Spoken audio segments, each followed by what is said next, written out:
उत्तर प्रदेश का एक जिला है मुरादाबाद। मुरादाबाद कंदकी की गाँव की 12वीं क्लास की छात्रा होली का पर्व मनाकर अपने घर में नहाने के लिए जाती है। उसी वक़्त उस घर में 3 युवक दबंग घुस आते हैं और उस लड़की का अश्लील वीडियो बना लेते हैं और फ़ोटो खींच लेते हैं। लड़की इन सब चीज़ों से बहुत ज़्यादा परेशान हो जाती है। अब दबंग उसके साथ गंदी हरकतें करना स्टार्ट कर देते हैं। ये सब उससे बर्दाश्त नहीं होता और बेइंतहा परेशान हो जाती है। वो ये सब पूरी कहानी अपने पिताजी को बताती। पिताजी से एफआईआर करने की माँग करती है और जब पिताजी उस लड़की को लेकर मुरादाबाद के एक थाने में जाते हैं, उसी थाने में एक इंस्पेक्टर तैनात होते हैं जिनका नाम होता है ललित चौधरी जी। ललित चौधरी इस घटना को पूरा सुनते हैं और मामूली सी धाराओं मतलब कि शांति भंग की धाराओं में मुकदमा दर्ज कर लेते हैं और मामले को रफा-दफा करने की कोशिश करते हैं। लेकिन दबंग बार-बार नहीं मान रहे थे और उस लड़की को परेशान कर रहे थे। आखिर में बताया जाता है कि लड़की अपनी जीवन लीला को वहीं समाप्त कर लेती है और अपनी जान गँवा देती है, आत्महत्या कर लेती है।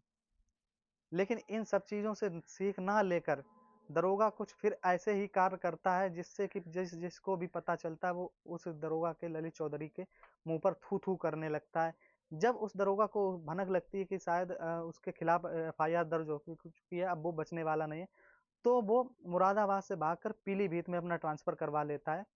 मुँह छिपाकर वहाँ से भाग जाता है। नमस्कार दोस्तों, मैं पुष्पेंद्र सिंह आज आपके सामने फिर एक ऐसी सच्ची घटना लेके आया हूँ, जिसे सुनकर आपको यकीन नहीं होगा कि पुलिस विभाग में भी ऐसी घटनाओं को अंजाम दिया जाता है। एक रक्षक ही भक्षक बन जाए तो हमारे समाज में बहन-बेटियाँ कैसी सुरक्षित रहेंगी।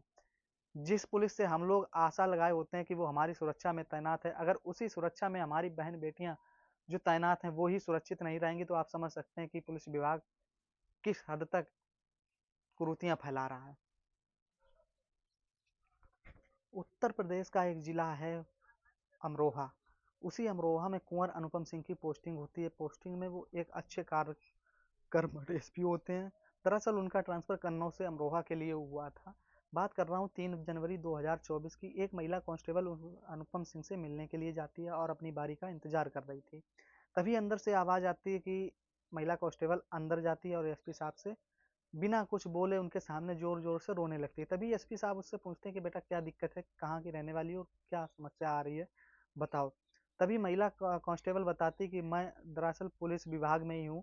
मुरादाबाद का एक थाना लगता है मझौला, उसी थाने में मैं महिला डेस्क पर पोस्टिंग हूँ, काम करती हूँ। एक दिन मैं काम कर रही थी तभी एक ललित चौधरी नाम का इंस्पेक्टर आते हैं, दरोगा आते हैं और मुझसे पूछते हैं कि तुम कौन हो और कहाँ रहती हो? इतनी बात पूछते हैं तो मैं उन्हें बताती हूँ कि मैं अलीगढ़ के इस गाँव की रहने वाली हूँ। दरोगा जी ललित चौधरी फिर दोबारा से पूछता है, फिर से बताओ कौन-सा गाँव? महिला कांस्टेबल फिर दोबारा से बताती कि अलीगढ़ का ये फलाना गाँव। इतनी बात सुनकर बड़े इत्तेफ़ाक की बात है, जो तुम्हारा गाँव है वो मेरा ननिहाल है। ललित चौधरी इतनी बात जैसे ही महिला कांस्टेबल से कहता तो महिला कांस्टेबल को ऐसा लगा कि शायद कोई अब अपना मिल गया और वो दरोगा से पूछती है आप कहाँ के रहने वाले हो? तभी दरोगा कहता है कि मैं आपके पड़ोसी ज़िले का ही रहने वाला हूँ। महिला कहती कौन-सा ज़िला? तभी बताता कि मैं बुलंदशहर का रहने वाला हूँ। इतनी बात सुनकर महिला कांस्टेबल की छुट्टी होने का वक़्त हो जाता है और दोनों आपस में काफ़ी देर तक बातचीत करते हैं और अंधेरा हो जाता है। अंधेरा होने के बाद वो ललित चौधरी कहता है कि आप कहाँ अकेले जाएँगी? परेशान हो जाएँगी, चलिए मैं अपनी गाड़ी से तुम्हें छोड़ देता हूँ। महिला कांस्टेबल उस पुलिस वाले के साथ चली जाती क्योंकि अब उन दोनों का रिलेशन निकल आया था और अपनापन भी था। जब परदेश में कोई अपना मिल जाता है तो ज़ाहिर-सी बात है कि आपसी संबंध तो बन ही जाते हैं और उनसे नज़दीकियाँ तो बढ़ना स्वाभाविक है ही। महिला कांस्टेबल उस दरोगा के साथ चली जाती और अब दरोगा के मन में कुछ उस महिला के प्रति उल्टा-सीधा आने लगता है क्योंकि महिला कांस्टेबल देखने में अच्छी और सुंदर थी।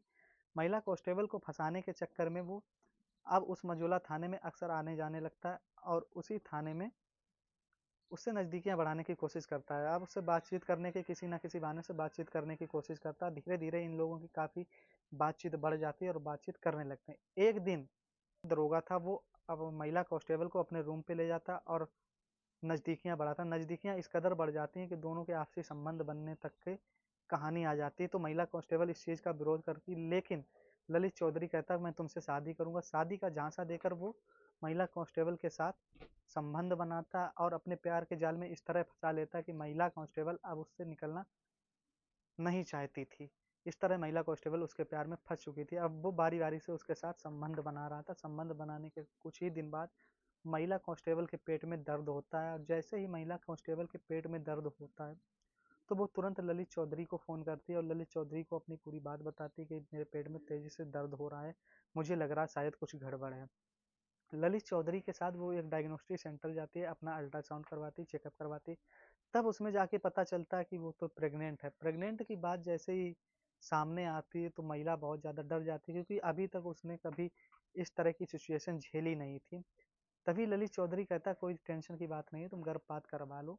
ललित चौधरी कुछ टेबलेट लाता और महिला कांस्टेबल को दे देता। महिला कांस्टेबल जब वो टेबलेट खाती तो कुछ ही 1 से 2 दिन में उस महिला का गर्भपात हो जाता। अब धीरे-धीरे उसकी तबीयत भी सुधर रही थी। धीरे-धीरे कुछ समय बीता, इसके बाद फिर और महिला कांस्टेबल और ललित चौधरी के बीच में संबंध बने। दूसरी बार भी महिला कांस्टेबल के इत्तेफाक की बात होती कि फिर वो दूसरी बार भी प्रेग्नेंट हो जाती है। वही प्रक्रिया जो पहली बार हुई थी कि महिला के पेट में दर्द होता है, वो गर्भपात की गोलियां लाता है और महिला को खिला देता है। दूसरी बार में महिला के पेट में दर्द होता है, ललित चौधरी गोलियां लाता है और महिला को खिला देता है। फिर दूसरी बार भी उसका गर्भपात हो जाता है। तभी एक दिन संबंध बनाने के बाद में ललित चौधरी अपना मोबाइल फ़ोन महिला कांस्टेबल के पास भूल जाता है। उस महिला कांस्टेबल के पास जब हाथ में फ़ोन होता है, तो ललित चौधरी के फ़ोन में एक फ़ोन आता है, वो फ़ोन से उसकी महिला बोल रही थी। उस महिला की आवाज़ सुनकर थोड़ा-सा उसे डाउट होता है। दरअसल वो फ़ोन किसी और का नहीं, ललित चौधरी की पत्नी का ही फ़ोन था, जो फ़ोन ललित चौधरी को फ़ोन कर रही थी। अब जैसे ही महिला कांस्टेबल फ़ोन को उठाती है और एक-दूसरे से पूछती है कि तुम कौन? तुम कौन? लेकिन एक-दूसरे की बात को कोई समझने को तैयार नहीं था। लेकिन महिला कांस्टेबल उसकी पत्नी को कुछ बताने के प्रयास कर रही थी, बताना चाह रही थी, लेकिन ललित चौधरी की पत्नी कुछ सुनने को तैयार नहीं थी और उसकी बातों पर बिल्कुल भरोसा नहीं कर रही थी। अब ये उसको चीज़ बर्दाश्त नहीं हो रही थी, वो बहुत ज़्यादा परेशान हो जाती है और ललित चौधरी से दूर जाने का फैसला कर लेती है। कुछ दिन के लिए वो ललित चौधरी से दूर जाती है। ललित चौधरी जब उसको फ़ोन करता है तो वो उससे कहता है, महिला कांस्टेबल ललित चौधरी से कहती है, जब तुम शादीशुदा हो तो तुमने मेरे साथ क्यों ऐसा किया, धोखा क्यों दिया मुझे? इस तरह की बातचीत हो जाती है कि तुम अपने जीवन में खुश रहो, मैं अपने जीवन में खुश रहूँगी। इतनी बात कहकर वो वहाँ से चली जाती है। वहाँ से आने के बाद महिला कांस्टेबल कुछ दिन की छुट्टी के लिए अलीगढ़ अपने घर आ जाती है और अपने घर वालों से शादी के लिए कहती है। उसके घर वाले लड़का ढूंढना स्टार्ट करते हैं। जब लड़का मिल जाता है तो महिला कांस्टेबल की सगाई करके ही वापस भेजते हैं। जब लड़की सगाई करके वापस अपनी पोस्टिंग पर आती है तो किसी तरह न किसी तरह ललित चौधरी जो दरोगा था उसको इस बात का भनक लग जाता है कि महिला कांस्टेबल की सगाई हो चुकी है। वो गुस्से में आता है और महिला के साथ मारपीट करता है। तभी महिला कहती है कि तुम अपनी ज़िंदगी जियो, मुझे अपनी ज़िंदगी जीने दो। क्या रखा है, तुम तो शादीशुदा, तुम अपने बेबी बच्चों के साथ खुश रहो, हमें भी जीने दो। तभी वो ललित चौधरी कहता है कि तुम परेशान क्यों हो, मैं तुमसे शादी कर लूंगा। उसे अब मीठी मीठी बातों में फिर दोबारा से बहला लेता है और महिला कांस्टेबल अभी भी ललित चौधरी से बेइंतहा प्यार करती थी, उसे मना नहीं कर पाती और उसके प्रति फिर उसका लगाव हो जाता है। तीसरी बार भी वो संबंध बनाने के लिए तैयार होते हैं और संबंध बनाना शुरू कर देते हैं। अब लड़की बहुत ज़्यादा परेशान हो जाती है, वो मुरादाबाद से अपना ट्रांसफ़र करवा के अमरोहा आ जाती है। अमरोहा जब आती है तो 19 दिसंबर 2023 को फिर से उसके पेट में दर्द होता है और वो चेकअप करती है तो दरअसल फिर से वो तीसरी बार प्रेग्नेंट हो चुकी थी। अब इस बात की जानकारी वो ललित चौधरी को देती है। जब ललित चौधरी को इस बात की जानकारी देती है तो ललित चौधरी नाम का व्यक्ति फिर से वही बात कहता है कि जो तुमने 2 बार किया है, तीसरी बार भी वो कर लो, टेबलेट ले लो और खा लो, अपना गर्भपात करवा लो। लेकिन अब लड़की साफ-साफ मना कर देती कि मैं इस बार बिल्कुल भी दवा या कुछ भी नहीं खाने वाली। इतनी बात जैसे ही वो कहती है तो ललित चौधरी कहता है, अगर तुम मैं जैसा कह रहा हूँ वैसा नहीं करोगी तो तुम्हारे जो मेरे पास वीडियो और फोटोज हैं नग्न अवस्था के या जैसे भी अश्लील वीडियो हैं, मैं सोशल मीडिया पर डाल दूंगा, तुम्हारे बदनाम कर दूंगा, तुम्हारी इज्जत पूरी बर्बाद कर दूंगा, कहीं मुंह दिखाने लायक नहीं रखूंगा। इतनी बात जैसे ही कहता है तो महिला कांस्टेबल कहती है मैं तुम्हारी शिकायत उच्च अधिकारियों से करूंगी। अब ललित चौधरी और गुस्सा जाता, कहता है कि तुम मेरी शिकायत उच्च अधिकारियों से करोगी। तभी वो मुरादाबाद से लेकर अमरोहा आ जाता है और अमरोहा में उस महिला के साथ मारपीट करता है और मारपीट करने के बाद वहां से चला जाता है। अब लड़की बहुत ज़्यादा परेशान थी। लड़की इस तरह बुरी तरह दंदल में फंस चुकी थी कि उसके समझ में नहीं आ रहा था क्या करें ना क्या ना करें। दिन प्रतिदिन वो और भी गहराई दंदल में फंसती जा रही थी।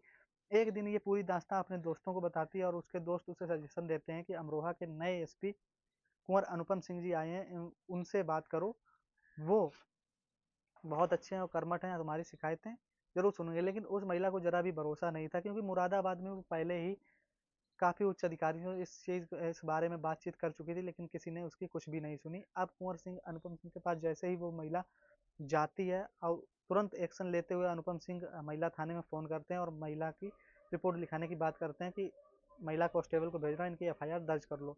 अब वहाँ पर जाते हैं महिला कांस्टेबल की, तुरंत रिपोर्ट लिखी जाती है। उधर ललित चौधरी को भनक लग जाती है कि मेरे खिलाफ एफआईआर दर्ज हो चुकी है। ललित चौधरी मुरादाबाद से अपना ट्रांसफर करवा कर पीलीभीत मुंह छुपाकर भाग जाता है। अब उसकी ढुनाई चालू हो रही थी, वो इधर उधर छुपने लगता है कि दरअसल लड़की आई तो थी उत्तर प्रदेश पुलिस में नौकरी करने, दूसरे की रक्षा करने, दूसरे के मान सम्मान बचाने, बहन बेटियों की इज्जत बचाने, देश की समाज की सेवा करने, लेकिन खुद ही एक ऐसे दंदल में फंस जाती है जहां पर खुद ही सुरक्षित नहीं रह पाती और ऐसे दरिंदे के हाथ में फंसती है जिसने उसकी जिंदगी को पूरी तरह तबाह कर दिया था। मामले की जांच में चौधरी ललित दरोगा को सस्पेंड किया जाता है, और जब इसके मामले की पूरी जांच की जाती है तो महिला कांस्टेबल को भी सस्पेंड किया जाता है, निलंबित किया जाता है।